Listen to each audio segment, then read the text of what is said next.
One of Syria's largest opposition groups has reiterated once again that it won't take part in the planned Geneva II peace conference 22nd of January. The Syrian National Council claimed their main demand, that Assad should step down, has not been fulfilled. A final decision on whether the opposition will take part in the conference at all will be decided in Istanbul on Sunday. Let's go live to Syrian political activist Ammar Waqqaf to talk more about the choices the rebels have.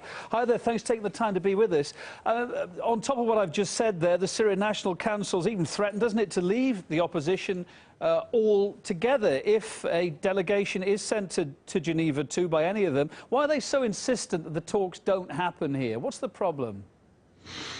Well, good evening. I think, well, they form obviously a large chunk of the Syrian National Coalition, so it's a real threat in a sense.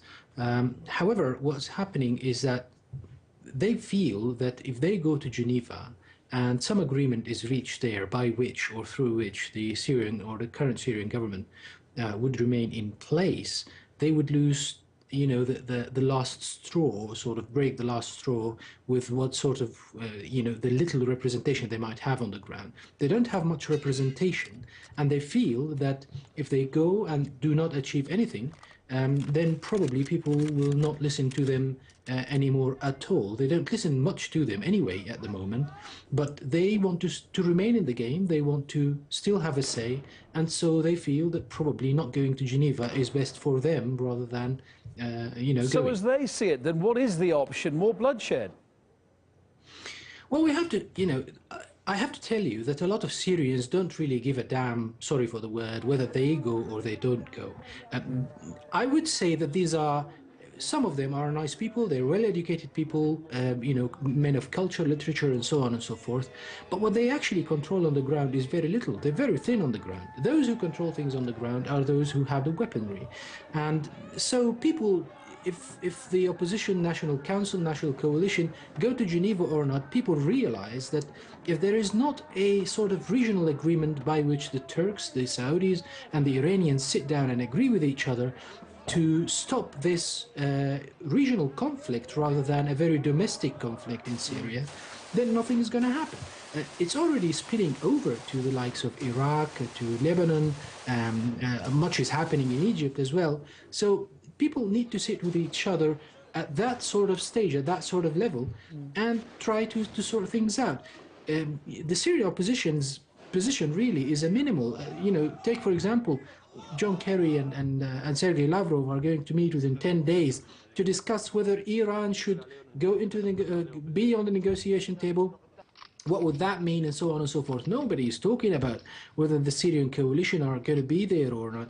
And equally, I can tell you that the Syrian people, whether they support the government or oppose the government, don't really, you know, hang much optimism on you know, the current political stance. But of course, each and every day, more and more people are being killed on all sides.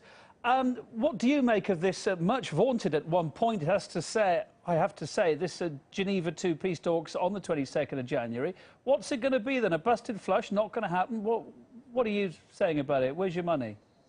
I think my money is on the fact that someone will bring the Saudis and the Turks to their senses, mainly the Saudis. The Saudis now are even expanding their vision. They don't only want to prolong the conflict in Syria until, for example, a new American administration that is a little bit more hawkish would come to the White House, but they're actually now pushing things into Russia itself.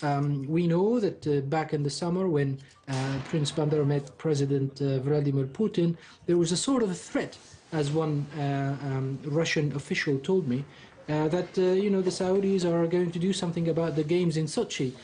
Probably someone in Saudi Arabia feels that, well, we've been there before in Afghanistan, we fought with the Russians and we actually defeated them. So probably now someone is thinking, you know, we could do the same and force them to leave Syria.